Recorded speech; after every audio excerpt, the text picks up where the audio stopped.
Faltan 20 minutos para las 9 de la mañana y vamos a presentar a esta hora la agenda económica, como hacemos todos los días. El dato más relevante es que, se espera hoy el anuncio formal para la Argentina por parte del Fondo Monetario Internacional respecto, de este auxilio que va a recibir todo el mundo, todos los países integrantes del Fondo Monetario van a recibir un auxilio financiero relevante, destinado, por supuesto, a la recuperación después de la pandemia.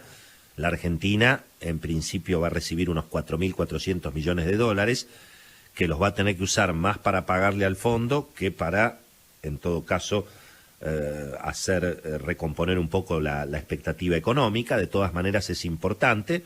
Sale, la Argentina del fantasma del default inmediato con el fondo. El Banco Central, en lo inmediato, va a sumar muchísimo para sus reservas y muchos opinan que el gobierno va a privilegiar contener la suba del dólar, aunque tiene que guardar parte de las reservas para hacer los pagos en septiembre y en noviembre al Fondo Monetario. El pago de septiembre casi es seguro porque es antes de las elecciones.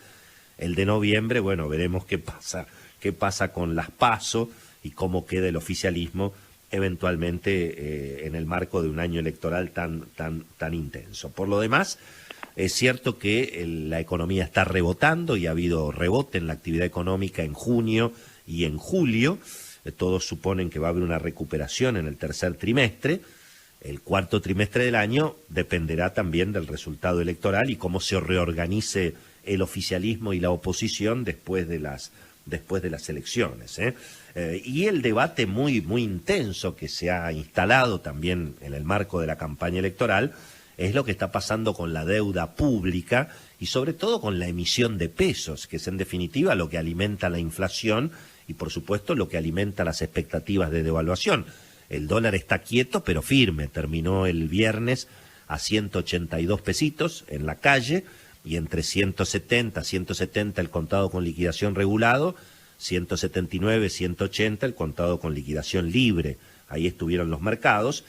Y la realidad que los datos de aumento de la deuda son muy impresionantes. Se ha metido esto en la campaña electoral porque salió también el expresidente Macri a plantear que en 20 meses el gobierno de Alberto Fernández aumentó la deuda casi en 50.000 millones de dólares, El número, tiene que ver efectivamente el aumento de la deuda pública durante la administración de Alberto Fernández llegó casi a 30.000 millones de dólares. Si uno no cuenta la deuda del gobierno con el Banco Central, son unos 20.000 millones.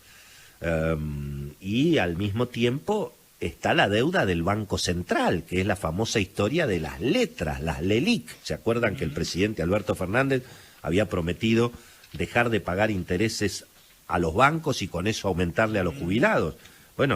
Los números que presentó en las últimas horas el equipo económico de Mauricio Macri dicen que cuando Macri se fue, el stock de letras era 18.400 millones y hoy estamos casi a 38.000 millones. Así que el gobierno que dijo que iba a ir contra la patria financiera aumentó en 20.000 millones de dólares el stock de letras. Y eso es lo que, por supuesto, esos son los depósitos de la gente en los bancos. Además, el atraso cambiario hace que la deuda en pesos, cuando uno la mide en dólares, sea cada vez mayor, porque ahí hay que medirla al tipo de cambio oficial, que por supuesto está subiendo menos que la inflación.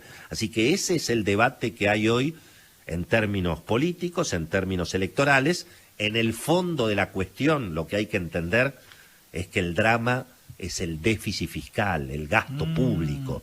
El gobierno tiene que estar aumentando impuestos, aumentando la emisión, aumentando la inflación por el drama del déficit fiscal. Y eso es lo que genera el aumento del gasto sin control, el aumento de la emisión monetaria, cada vez más pesos, cada vez más pobres, cada vez más inflación y cada vez, obviamente,